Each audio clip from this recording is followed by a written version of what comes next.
In the English Parliament building, there are paintings that illustrate great significant battles in British history. Down a hallway in the Parliament building, that hallway, by the way, is longer than this entire church building. There are several paintings, but one in particular that I would like to call your attention to. It is a famous painting, and it depicts a famous battle in British history. It is a painting of King Charles I, and he is raising his standard, that is a military flag, or for our purposes today, a banner. If you know this painting, it's quite famous if you've studied British history. Charles I has his arm wrapped around his son, who will later become King Charles II. And they're doing this at a place called Nottingham. And the reason this is significant is because parliamentary forces led by Oliver Cromwell have recently taken London and the surrounding counties, in effect bringing down the British monarchy for a while. And there, Charles I, just north in Nottingham, stands with his son holding a banner. And the reason this is significant is he is in effect declaring war on his own people. That date, August the 24th, 1622, is the beginning of the English Civil War. Something that probably David Abry knows a thing or two about, our English expert here. In a similar fashion, there is another battle that occurred 2 centuries later at the Battle of Fort McHenry. There, in what historians call the War of 1812, British naval vessels bombarded Fort McHenry all night with cannon fire in an attempt to take it. But in the dawn's early light, that fort's banner was flowing. Francis Scott Key, who was an eyewitness to this, penned a 4-stanza hymn that became and has become known as our national anthem, entitled "The Star-Spangled Banner." Each stanza, all 4, Francis Scott Key pays tribute to the banner, the last 2 stanzas, to a banner triumphant in war. Well, these are only 2 of many historical examples to describe for you what a banner is.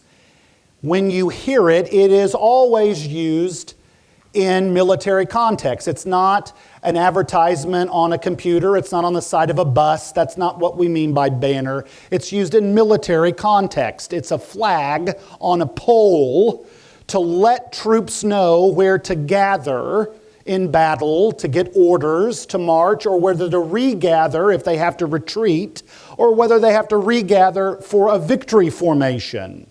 In other words, a banner is something that troops rally around to get their orders and their marching for battle. And so in our story today, in Exodus 17, there is a violent battle that is taking place. And in the aftermath of this victory that is achieved by God's people, Moses erects a monument. And he inscribes on that monument, "The Lord is my banner." The Lord made this victory happen. The Lord is the banner by which his people rally around in times of war. Now, this is the 3rd time in Exodus, if you've paid attention, to where God's name is used to show his characteristics. The first occurred at the burning bush in Exodus 3. I am who I am. The second, in Exodus 15, the Lord is our healer. And now the third, the Lord is my banner. So, just by way of review, we now find Israel in the desert. I mentioned this last week a bit. They'll be in the desert for the next 40 years. They don't know that yet. It only would take 3 months to get from Egypt to the Promised Land, but they take a detour and they last 40 years. And they won't get out of the desert until Joshua 3. So all of the Pentateuch, the rest of it is dedicated to the desert. So buckle up. The rest of Exodus is Israel wandering in the desert. That is not their objective. Their objective is the Promised Land. That's the goal. But the way there is through the desert. And in the desert, they will have dangers, toils, snares. So, like us, the goal is not this world. We have another that we're created for. A better one, a paradise, heaven. That's our Promised Land. And this world is our desert. It is where we journey to get there. And so we shouldn't be surprised that in this world there are trials. And Israel will encounter trials everywhere they turn in the desert, because it's not home. And last week we saw their trials are internal. A lot of our trials are, right? Their trials were internal desires, thirsts, hungers. Today it switches that we find that their trials are external. Something or someone beyond their control that seeks hostilities against them. For our purposes, I'm going to say enemies. Now, in our story, just to give you background, books I used to read as a kid say characters you'll meet. So let me give you 3 characters we're going to meet in the story that they appear for the first time now in the Bible. And what's curious about it is there are no introductions about them. They just kind of come matter-of-factly into the story. And the reason they do is because Moses' original readers knew them. Their reputation preceded them. But if you never had access to a Bible and you came from Mars and plopped into Exodus 17 and you hear about the Amalekites, Joshua and Hur, you don't know who they are because Exodus has never mentioned them thus far. But they're prominent. And this is why we need to understand background. So today, in 2023, if I use the term Air Jordan or Swifties or Rock Chalk Jayhawk, most of you know what I'm talking about without any explanation because they're products of our culture. But 300 years from now, people might say, what are you talking about? And that's what it's like for these people. So the Amalekites, there are villains. They attack Israel completely unprovoked. And for the first time in the Bible, they're mentioned. Now, a little quick summary about these people. They are descendants of Esau. Esau's grandson was Amalek, and they come from him. And every time they show up, they're sort of like in Star Wars, the Jawas and the Sand People. They're desert dwellers. Every time we meet them, they're in the desert. And another significant truth is every time in the Old Testament, they never appear in the New. Without exception, they are always hostile to Israel. You'll never find them in alliance with Israel. You'll never find them neutral to Israel. In fact, in 2 of the occasions, not only are they hostile to Israel, they actually say they're committed to the total elimination of Israel as a people. And one of the last is when we get in the Persian era, there's a guy by the name of Haman, who we find out has Amalekite DNA, and he wants to completely wipe out the Israel people. So these are bad people. Let me show you their method of military strategy. If you would, turn to Deuteronomy chapter 25. This is going to tell you all you need to know about these people and their treatment of the Israelites. And by the way, it is not lost on me as I read this that some things never change. In Deuteronomy 25, Moses is actually reminiscing about this very moment in Exodus 17. It's years later, it's toward the end of his life, and he's using Exodus 17 as a lesson. And here's what he says about the Amalekites in Deuteronomy 25, verse 17. Remember what the Amalekites did to you on your way from Egypt. That's Exodus 17. How they met you along the way and cut off all your stragglers in the rear. Depending on your translation, you may have an old translation that says cut off their tail. Does anyone have a translation like that? Quite graphic, isn't it? Cut off all your stragglers in the rear of the march when you were exhausted and tired. Why? Because they were unafraid of God, or they had no fear of God. So this gives you a little of their method. In Exodus 17, totally unprovoked, they saw Israel, these new people, ex-slaves, non-warriors, out there trying to forage for food and water in the desert, trying to seek a homeland, and the Amalekites attack them. But they're very deliberate in where they attacked. Moses says here that we were tired and exhausted. We understand why. They're trying to get food to eat and trying to get water to drink. And the Amalekites attack them when they're exhausted and tired, but specifically they aim at the rear of the group, where there would be the weakest, most vulnerable people, the elderly, the sick, the infirmed, the weak, and the exhausted.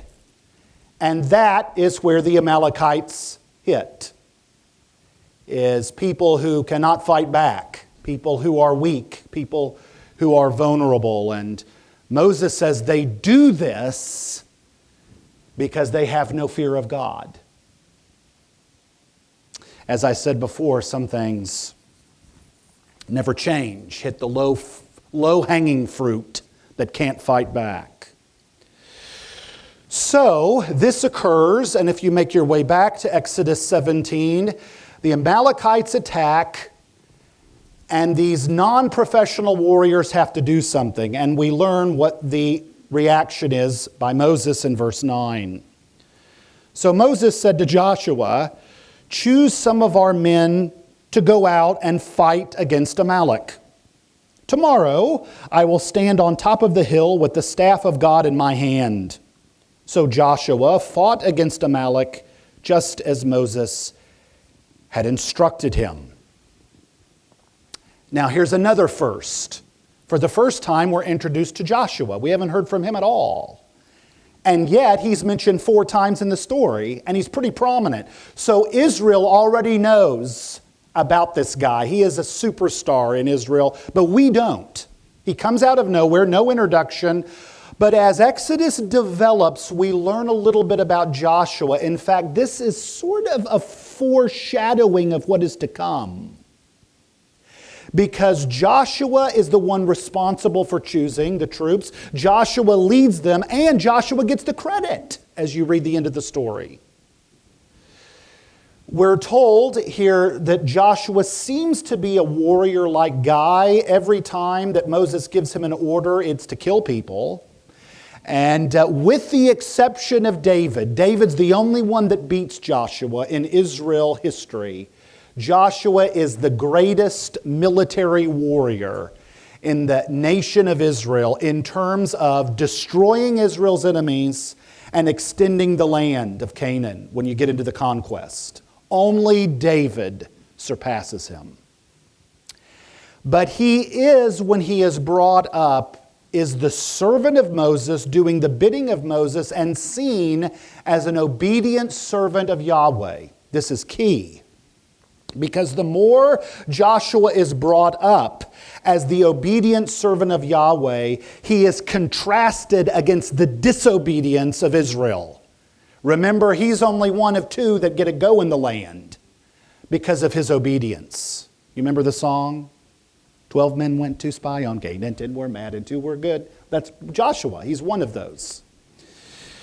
And so he goes into Canaan. Now this brings up 3 admonitions I want to give to us from God's Word about the battles we fight in this world.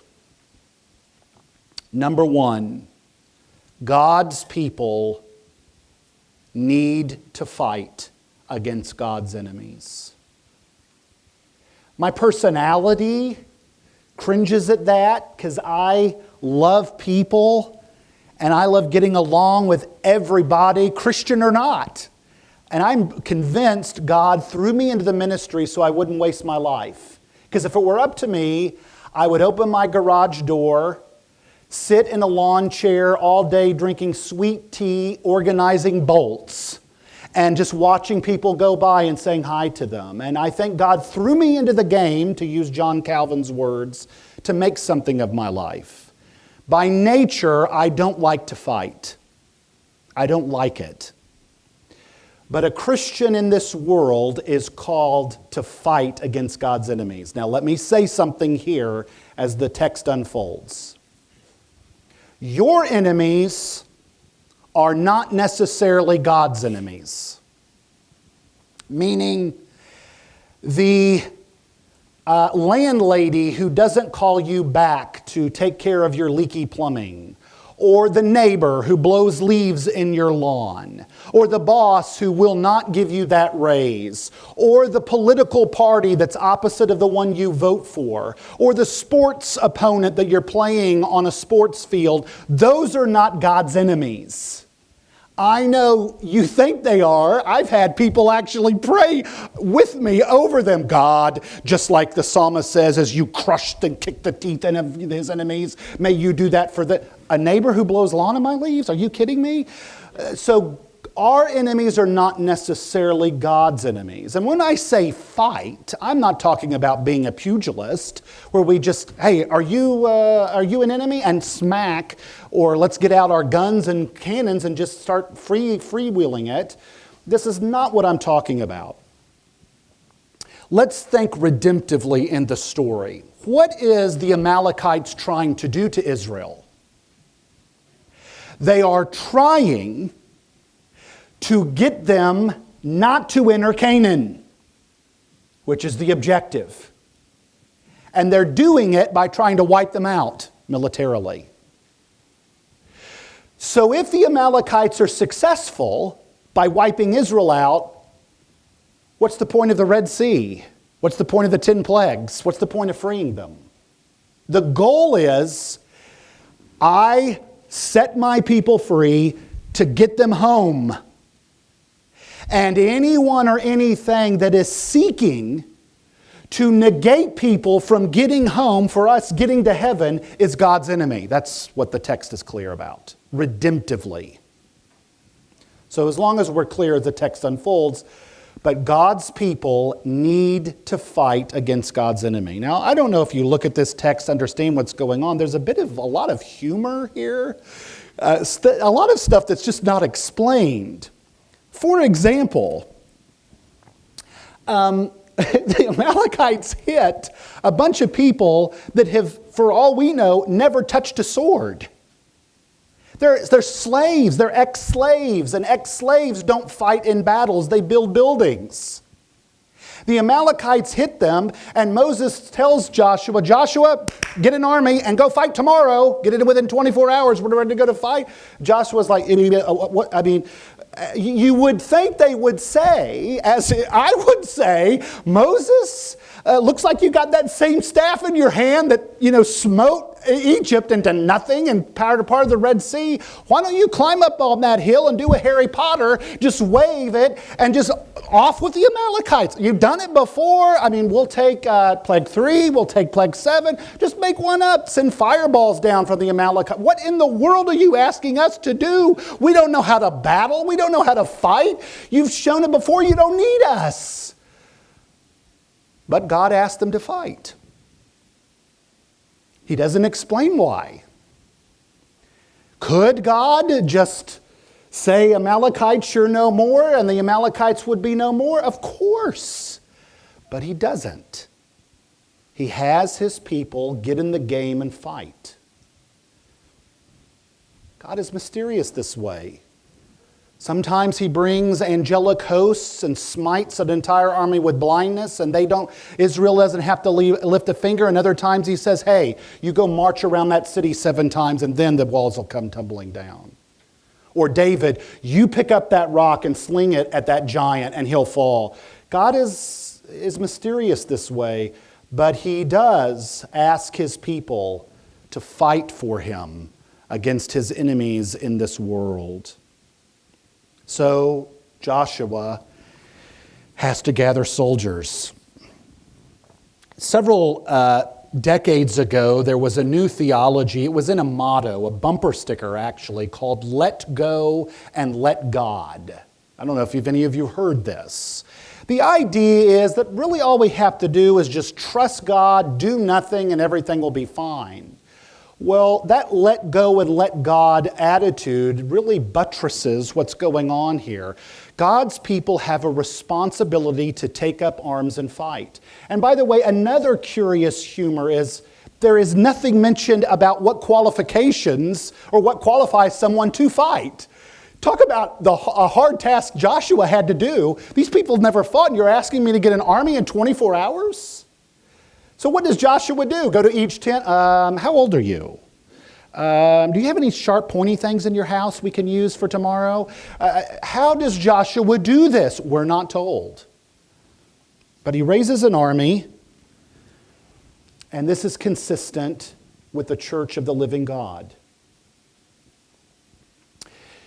You might not think of yourself as a good soldier of Jesus, but have you ever noticed when you read the New Testament the militant language used for the church in this world? Fight the good fight of faith. Endure hardship as a good soldier of Jesus Christ. Put on the whole armor of God, because our weapons of our warfare are not carnal of the flesh, but we fight in a battle of spiritual forces of darkness. And so dress in the armor of God and get out and stand on that line and advance the kingdom. On and on we go.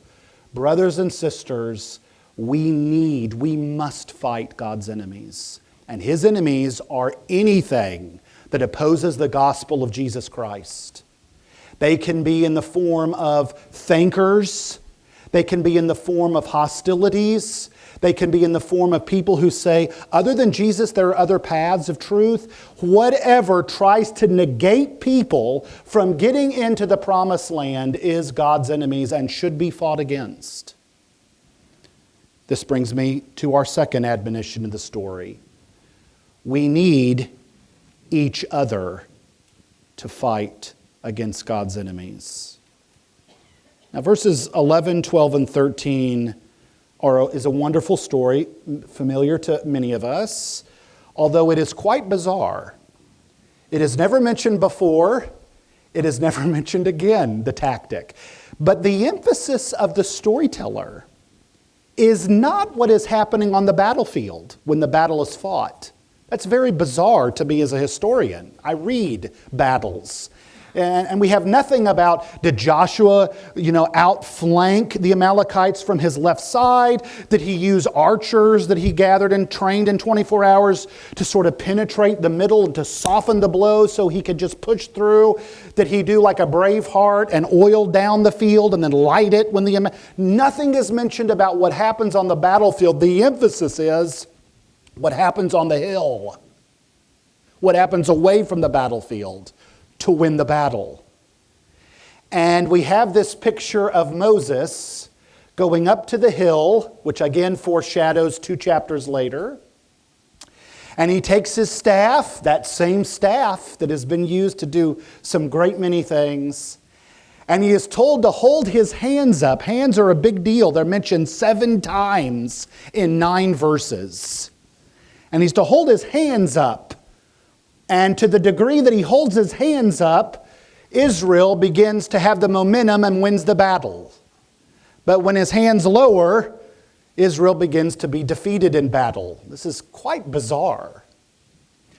If you are a fan of the reality show Survivor, you know that every year the top 3 to determine who will get into the final 2 to win the million is a competition that is not clever, not creative, doesn't take a whole lot of mental ingenuity. It is all about gut endurance, and you're called upon to hold a pole or to hold the idol. And sometimes you're standing on a plank or in water, but you're called to... And the first one to let go because of sheer exhaustion is not in the final. So it's all mind over matter. You got to hold on to that pole. And of course, hours go by. The sun's beating down. The cold darkness comes in. And hours go by because people want that million or a chance for it. And then people, of course, everyone understands, the contestants, the fans, the producers, that human nature being what it is, people will get exhausted and sore, and their arms will drop. Well, this is exactly what's happening to Moses. There's a battle going on all day, and his hands drop. And here we see a beautiful thing that I think the storyteller is impressing upon us. That for the battles for God's people to be won in fighting against, it is not determinative on one person. No soldier dressed in battle to go fight out an entire army by himself. That's ridiculous. So here we have several players helping Moses.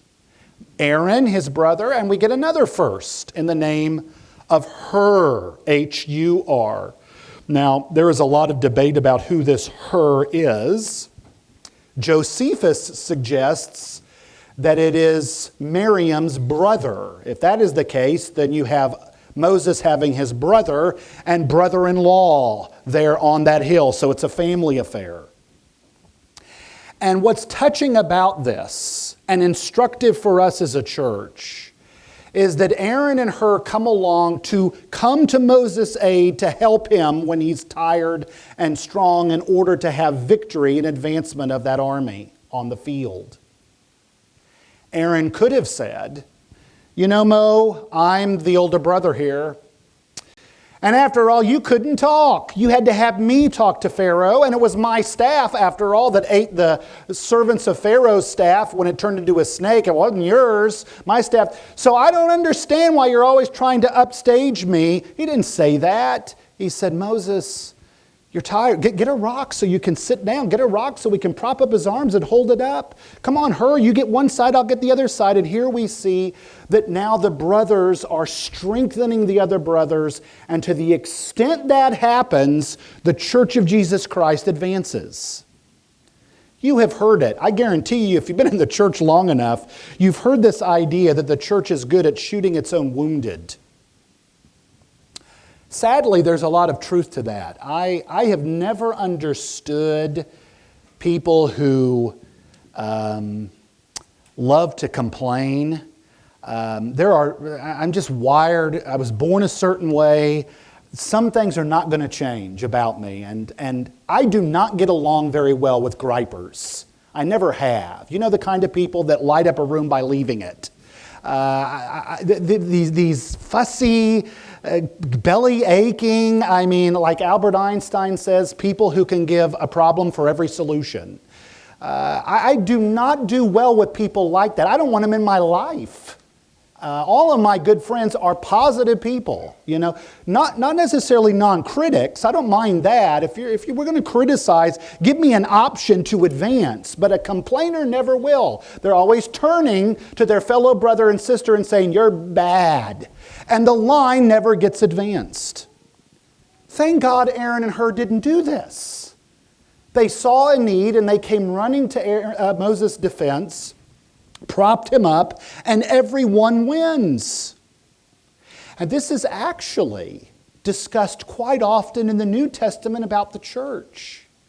When you think of the Apostle Paul, what do you think of? You might think of Paul the confronter, Paul the bold preacher, Paul the man of prayer, but as much of Paul the encourager is mentioned. For example, Have you ever noticed when Dr. Luke pens the Acts of the Apostles, and when he mentions when Paul comes back on every missionary journey, there's at least 3, maybe 4, every time he comes back home, what's the last thing he does? We're told in every missionary journey, he comes back through to all the churches he's planted, and the text tells us, strengthening the disciples. How can I help you? How can I lift up your arm? You tired in ministry? You tired? I understand that. How can I prop you up? And he writes about this himself. In Romans chapter 1, verse 11, he writes, I long to see you so that I may impart my spiritual gifts in order to strengthen you. To the Thessalonian church, Paul wrote in 1 Thessalonians 3:2, I'm sending you Timothy in order to strengthen and encourage your faith. This is what Christians do. They strengthen one another, and we need each other. Sheep do not do well on their own. Soldiers don't fight by themselves. We're in lock arms with one another. And to think about this a little bit, particularly of this week, a great time to be thankful. Think in your life of those who are in ministry. I'm not talking just vocational ministry. I'm talking about the ministry of the gospel. Maybe teachers, servants, encouragers, givers, prayer people. Think of someone who is in the middle of the line advancing the gospel in faithfulness. How can you help them? How could you be their Aaron and hers? Because as the story is quite clear, they get tired. They're humans too. And here a great ministry is, hey brother, I want to encourage you. Here's how I'm going to encourage you. Or hey sister, how can I pray for you? Are you tired? Are you weak? What are your needs? I'm going to be praying for you this week. Or hey brother, do you need some help with that ministry? How can I serve you? On and on we go. How can I give to this ministry? This is how we help. Just the opposite, it may be that you're in Moses' shoes. That you're the one advancing ministry and tired. And those of us that are, or all of you that are, you know that sometimes because we give a lot, sometimes we're hard at receiving. And Moses needed to receive the help. And some of you need to receive encouragement and prayer and service and giving and help and a whole host of things. And the point of the matter is that we need each other to fight. And that brings me to my final admonition. We need the Lord to fight and win the battle. Thankfully, we don't do this alone. We have each other, but ultimately we have God. And there are 2 things mentioned, one for the first time and one for the last time, like it, in all of the Bible. Both achieving the same purpose. The first is that Moses, for the first time in the Pentateuch, and one of only 3 times, is told to write it down. To take out a scroll and write down the events of what happened after the battle is won. And to do it in the presence of Joshua and to make sure that you elevate Joshua and his role in this. So Moses is to write down, and then we're told that he erects an altar, the last of its kind. And he inscribes it, the Lord is my banner. The Lord is the flag that in battle we always rally around. Now this is certainly not the last of the altars. In fact, in the Pentateuch, after this, altars are mentioned over 100 times. But when they're mentioned after this, they're used for sacrifices. Blood is shed on them, animals die on them, incense is burned on them, grain offerings are thrust on them. But this is not that kind of an altar. It is the last of its kind in that is erected as a memorial, like Abraham did, like Jacob did. Moses erects this altar as a remembrance of this battle. It's very clear. He writes the name, the Lord is my banner, and he says the reason. So the Lord will reign forever and ever, and these people will be extinguished forever and ever. Both are used for future generations so that God's people that will come in the future will never forget that the Lord is our banner. The older I get, I tell this to my kids all the time. They'll say, Dad, don't forget to do so-and-so or go so-and-so. And I'll always say, write it down and put it on the refrigerator or text me. And then it comes because I'll forget. And I say that to you all. So on Sunday morning, I run around here like a chicken with my head cut off. A lot of you want access to me, which you should. You should have access to your pastor. And sometimes Sunday morning is the only way you do it, and you'll tell me a whole host of things. And I'll tell you, send me an email, because if you don't remind me, I'll forget, and then you'll be mad at your pastor for being human, for forgetting, right? This is exactly what Moses is doing. Write it down so you don't forget, and he erects an altar as a memorial. We have a Lincoln Memorial, a Jefferson Memorial, a Washington Memorial. We have Vietnam War memorials, Gettysburg memorials. We have plaques on people's homes to say this famous person was born in this house, or this battle occurred on this date. They are there so we don't forget them. And this is exactly the admonition in Deuteronomy chapter 25. I'll have you turn there again, same passage in Deuteronomy chapter 25.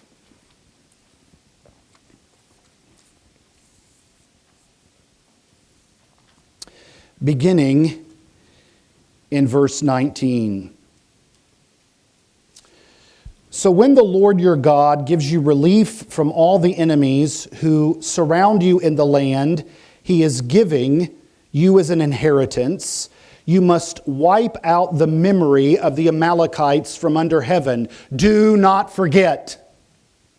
So, we have a scroll to write down this so that Israel, the future generations, won't forget. We have an altar they could go back to at this place on this date. This is what happened. Don't forget, the Lord provides. And now we have an admonition by Moses at the end of Deuteronomy. Don't forget. And guess what God's people do? They forget. Just a few months down the road, they forget. They will come to the edge of the promised land, the place they're created and destined to go.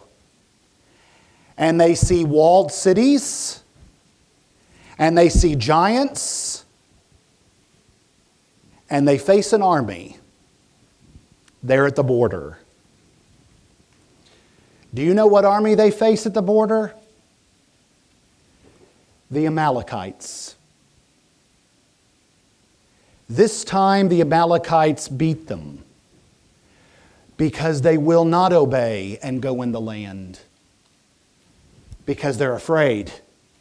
Strong cities, tall giants, all these armies.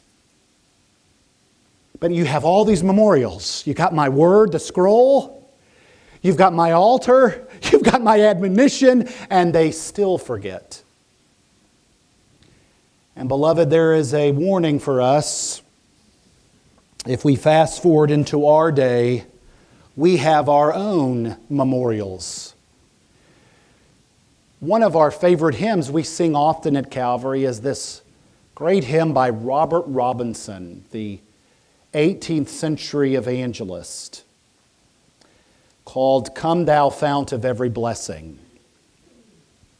And there is a line, I used to sing it when I was a kid and thought that Robert Robinson, the hymn writer, was a fan of A Christmas Carol, because he talked about, "Here I raise mine Ebenezer." And I'd sing that and thought, what in the world is, I only know one Ebenezer, and that's Ebenezer Scrooge. What's he talking about? But the author actually lifts from the Bible in 1 Samuel chapter 7, another battle where against the Philistines, where they are defeated, and there is a monument erected, and that monument is later called Ebenezer, God helps, God provides. In fact, that's what the meaning of the word Ebenezer means, the Lord has helped us. And isn't it interesting that the hymn writer takes it and says, here I raise my Ebenezer, here by your great help I've come. And I hope by your good pleasure safely to arrive at home.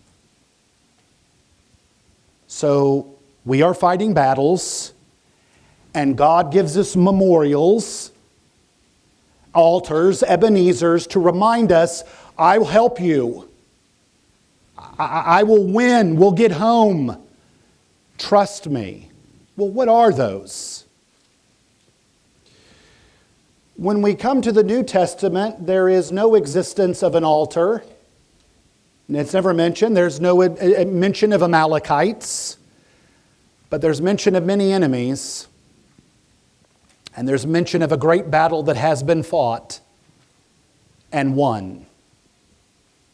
And Paul will use this image of lifting up and the banner when he says, I lift up high the cross of Jesus Christ. And that has been the end-all, cure-all battle that we fight. We continue to fight skirmishes, even though the battle and the victory is complete in the resurrection. Someone said that living in this world in relationship to the resurrection is like living between D-Day and V-Day. The D-Day was the decisive battle that ended the war, and it was just a matter of time before it was official. That's the world we're living in. There is no maybes that Christ's kingdom will be victorious. It will be, it has, and it is. And the devil is on life support, and it is only a matter of time before Jesus pulls the plug. And so we're told then to fight against God's enemies, anyone that would keep us or anyone else out of the promised land. And our memorials are reminders not to forget this great battle that we take with our trials against our enemies and hostilities now that are evil and alive in this world, are with us today. They're not a scroll and they're not an anchor, but they're the same thing. I always tell people, if our building ever burnt down, I wish that I would know in advance so I could remove 2 pieces of furniture that are sacred to every gospel living church: the pulpit and the table, the scroll and the altar. Thus saith the Lord, write it down so that my people will read it and remember my great name and my great works, and come as a memorial to what I've done. And this is exactly what we do every Sunday. Warring for God's name in this world, we come every Sunday and we hear what God has done, and we remember, and we never forget, and we obey through the Word, and we come to the altar and take His body and blood, which is the memorial of His cross and resurrection, that He, in fact, is our banner and has won the victory. There is a hymn that I'd like to read as we close. The author takes 4 different texts of Scripture, actually 4 sermons that he heard, and weaves it into this hymn. One of the sermons the author heard when he wrote this hymn was Exodus 17, "The Lord is my banner." And I don't have it in front of me, but I remember the church I grew up in, we had to commit it to memory to sing every vacation Bible school. That's what I remember, because we would march in the American flag, we would march in the Christian flag, we would march in the Bible, say the pledge to all 3, and then sing this anthem. So let me conjure up my past. So now I'm going to be a hypocrite. I told you not to forget, and I'm going to forget it. Onward, Christian soldiers. marching as to war, with the cross of Jesus going on before. Christ, the royal master, leads against the foe, forward into battle. You remember the next line? See his banner go. The banner in that hymn, appropriate, is the cross. Onward, march, your soldiers, go forward. And there's the banner that we rally around, sweet Jesus. His cross and resurrection that guarantees our victory. Beloved, we live in a bad, bad, bad world. It is evil. Evil dominates, and it seems it's growing more and more in vogue. And this is to be expected. What is abundantly clear is evil. Even though you might think, even though your cunning foe will whisper, evil is defeated. Evil has been triumphed over when Jesus, what does Paul say in Colossians, at the cross and the resurrection, made a public spectacle of it, triumphing over it at the cross. If we do not have Jesus, my oh my, what a world we live in. But we go in victory, fighting his enemies, fighting together, and fighting with Jesus. Let's go in battle. Father, I thank you for your people in this dear, sweet season of thankfulness to your gospel and your name. God, help us now as we take this supper that reminds us of your past work. That even when we take it, it's an advancing army. We proclaim the Lord's death until you come. God, I pray if there's anyone here today that does not know you, they would trust you, sweet Jesus. You and you alone are enough. You're the answer to this world. You're the answer to our heartbreak, to our trials, to our hostilities. And I pray that as culture grows more and more wicked, we would grow and rally closer and closer to our banner. You, sweet Jesus, whose name I pray, amen.